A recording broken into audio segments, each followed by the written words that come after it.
family egi in fact eri kuza kuwaho eshongereserwe ngu omukazi nakorera muri Kabale kunuya omushaija nawe nakorera omu Western Uganda. Alright, omulebe wa Bashiga TV indakura musogundi murundi kandi nkuramuse kwendeze bingi byonka naho uri kurebera TV yitona and trust cyo mugisha kandi abinje kuna manzire ko yanjura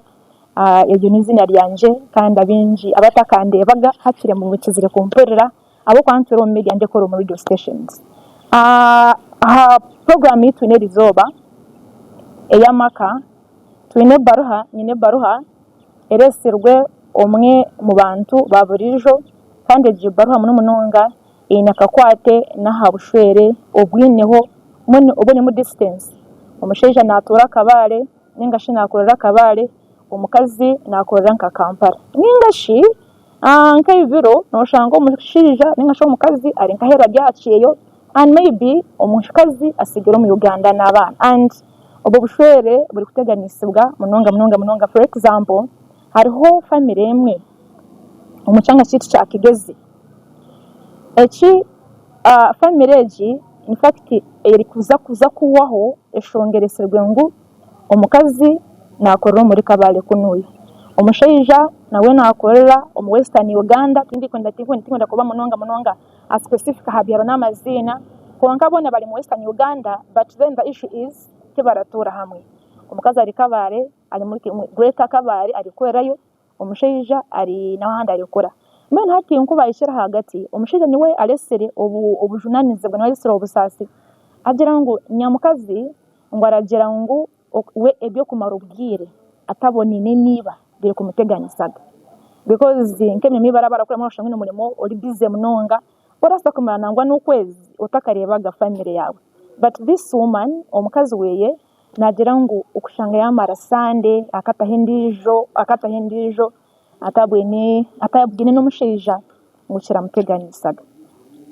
nyamushaija kuyabira ryaho ubisha bakatanga kumuterera amasobo namugamba baramuhereza rugamba ngo mukazi wawe konka n'ubwo okora busy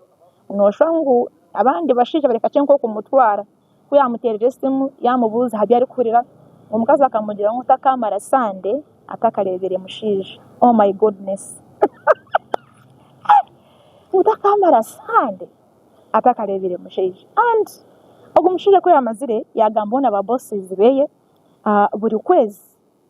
buri Sunday weekend he made sure ngo ya travelinga yaruga uko yari korera yija kunyakureba umukazi binabana babiri so yija gukora yija kumureba so weekends ayija but of course now imagine katugambe nke minimero honka hatiya mura kura nkakare mukatini amani entasanyu teka tebenkine and ushanga ngo every weekend oyine ku spendinga aha muhanda uraza kureba umukazi ningawe spending a transport nebindi arija kureba and according to this man wona agira ngo akasenteke ko murimo nikache munonga nikatayito muno nikache munonga so kushanga every weekend ayine kwa hasende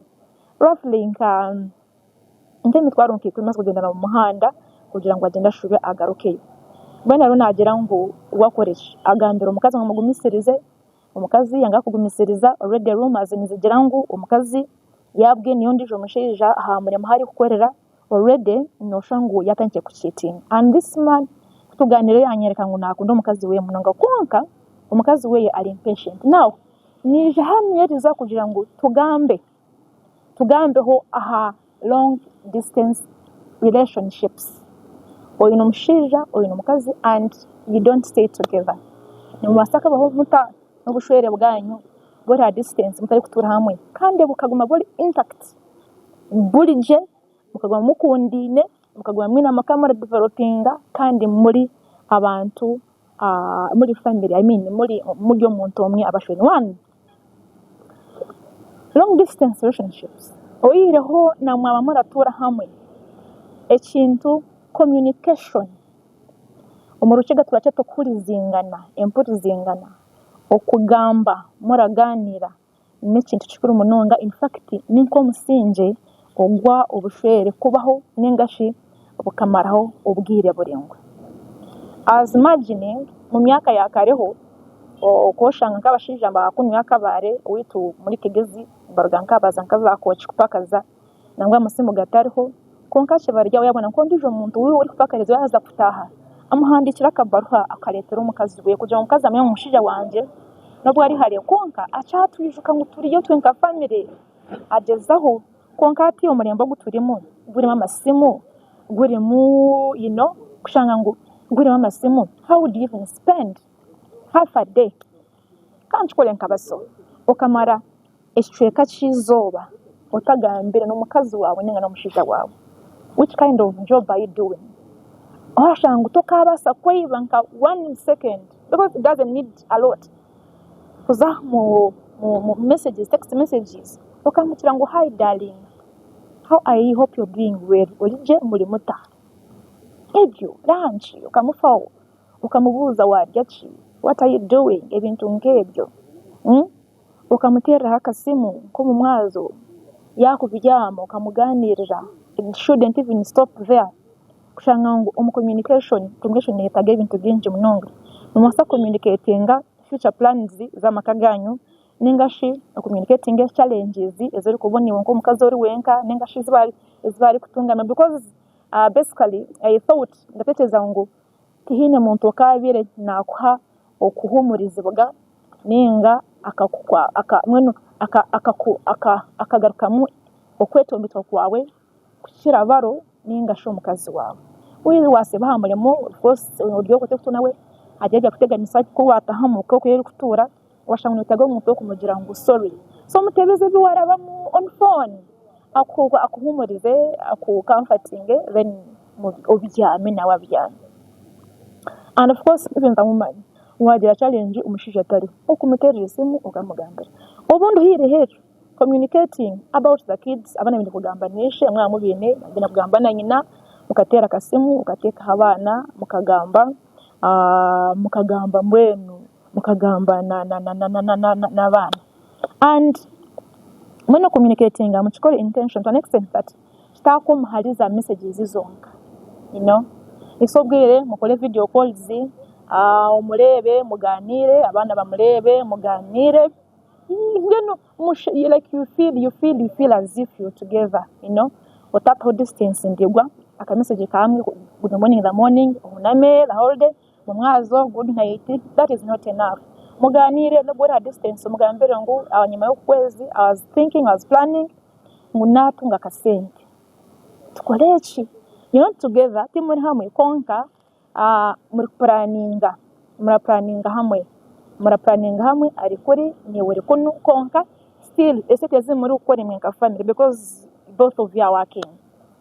muri kuziplanningira waburyaho either nuje kuzisindika ninga shiya bari nkaho kaniba wankana kuguza kakabira akari hehi naho muri kutura and she calls you niba witu nanda kuguza kabira hashimwe ntati abandi bantu bije batugure umunanka umufuti hatoshanga mwa communicate ndira simu and then you plan on how you can get the money ezo gura edita mwene ushange ngo tatabe echaja chababuzabuza just talk to them overtake simu mwari yachi what is missing at home like any other responsible father ningashi husband kugira ngo obushwere bwe mutaza any gap stane tafuna kanda na kamwe ninga space nimwe yo kwija ekabuteganisa ekindi ekimushemere kora muri omubushwere oburiho distance make sure murebe ngo distance yanyu mwenu yabe yakire kache why should you spend 2 years because akatina chedeza nkaba abarakwera hari munonga either you outside the country distance etamara obwire ebe yakire kache koko twatwache nkuna nagambira like for example this other man in the letter weekends once in a while take a whole sparing some time okwato muhanda otahore babawe ninga sho mukaza ije akushange eyo eri kukorera nka wanenga sho once in a month koko uri busy oyije ole family yawe when distance gumheka abantu bakaba tempted most especially men baraba tempted shanga yakore bitari byo yashovya so nishirunjura mu distance na yabaho etamaro bwire bwinje munonga yes missing and that you communicating when create time then you meet muri kuba inakire abe flexible enough arengu yagira ati yaza kureba mutahi weye. So ekindi nikirungi kandi kishemerire kugira ngu ejoka yanyu iyi muri kwombeka mutari kutura hamwe yazamo obwesigwa bw'ekika ky'ahaiguru, trust. Obwesigwa bw'ekika ky'ahaiguru neyo olihoona never be there okushanga kudawutinga ahari baro ninga aha mukazi wawe mbwenu oteekemu omanye ngu omuntu ou naatahize, omuntu ou naashwirwe n'omuntu ori kunkunda, n'omuntu ori kumpa ekitiinisa, mbwenu hariho na receive. And of course omuntu uza kukwesiganya nk'omuntu nokiteekaho kugira ngu omuntu arengu yes this person is worth trusting. Taza ngu akyesike. Because for example if I'm your wife nandi omukazi wawe kushanga some night ndakuterera esimu otagikwata ninga some evenings ndakurunda from shahemwe paka sha mukagaze ekiro otarakwata esimu yanje ndi kuterera ndi omukazi wawe hata utaza kumana yararikirira kitume obwesigwa bwanjariwe okwesiga kwakyendera. So orabaine ne okura kuranguna mwene nyine ko wakore bintu ebiri kwasa kutuma wagera ki wayesigwa. Kandi nekindi mu avoiding third parties kushanga mushwerine kukamwinemu manyono baryaho umuntu w'umusharo hangara kuterera kugambira mukazi wawe ningashi samaza pasto na kuterera akagambira yebaro abuti baretagwa kuranga ubwo bufere bwa because third parties sometimes timuramanya ebigendererwa byabo either nabagenzere ngo bakore mese ejoka kugira ngo distance ekore mese shikani even called you akubeye ngo mukazi wawe muya twatumine somewhere nene kugira ngo reacting kubi oyijore bimukomera muragira ki so okwesigana hamwe no kwehara abagambi bo mu rubaju engambo zo kuno it can even be from your relatives shangaro nko munyabuzare either utarasima n'umukazi wawe sayenda mwa mukore mesi because story maguma nagira ki ari kumucacariza aragambo wawe bintu bitari byo n'icyo nacyo kiza kushanga cyabaremesa so noboyine kugira ki noboyine onecho kuchetantara ekintu nkecho. Then ekindi handle conflict maturely. Aro kushanga hagira cyabateganise. Ni cyabateganise ninga shinko kuna nabigambira ya mukazi yasaratera nkesimu tuwaje kwata konka ini cyakiro even simu yawo babajibire ninga shi you forgot that home why kira office wagarikayo or else wagira ngo meeting is so tight tuwamugarukamo. So natural usually okajamwe nikashanga kujya mgozi mwambure hamwe mushwerine nani mumanyana. That's what I believe you're supposed to be knowing and understanding each other murachenga na kugira ngo wama unanka reactinga munonga. So usually ready kugira ki kunanka kumugariza hasi ayeminisha nako kumuhoza kumuhoza iziti kumuhoza ko kumuchendeza ki ekiniga otija nawe kaka ni wokaka arebize imwini mwakafamire kandi maratura mwisoba no hasimu making sure mwabimara mu muringo gw'abantu abakuzire because ekikuru munonga mwenzire ngo bushwere bugume buriho abo kubati mwana mu muriyombe amurwane manya hasimu mujimane manya bigerachi muja kushanga ngo muja kuja kutawusha ngo mukazi ya genzire kandi tutunye because n'abana bo muzire metaga kuzibwa kurunji bakasurvivinga. Then no so kuburyaho hagira icyo cywatekereza either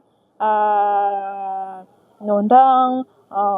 haruka plan yo yenze cyo yenze umugambi umukore mu mwenga family you and your wife you and your husband still mwamuri ha distance nsa kuchikora umusinjira ka message omwereka ngo nkayenzire nanitekereza ngo tukore nkeje wenda kitekiri nawe kirebe